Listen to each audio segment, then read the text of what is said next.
నీవు ఎవరి పాపాలైతే క్షమిస్తావో వారి పాపాలు క్షమించబడుతున్నాయి. ఎవరి పాపాలైతే నిలిచి ఉండనిస్తున్నావో వారి పాపాలు నిలిచి ఉంటున్నాయి.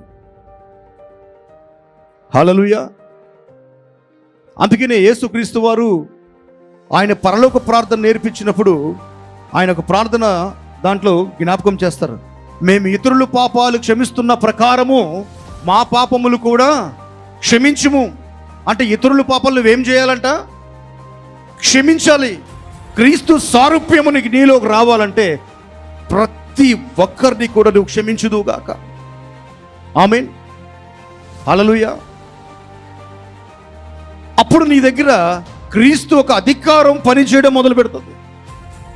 నీలో క్షమించే మనస్సు లేకుండా నువ్వు దేవుని యొక్క అధికారంలోకి నువ్వు ఎంత మాత్రం కూడా ప్రవేశించలేవు. అధికారం కలిగిన వాడే అనేకమైన పాపాలు క్షమించగలుగుతాడు. అధికారం కలిగిన వాడే అనేకమైన అద్భుతాలు చేయగలుగుతాడు. అధికారం కలిగిన వాడే మహత్కార్యాలు, సూచక్రియలు చేయగలుగుతాడు. దేవుడికి మహిమ కలుగును గాక.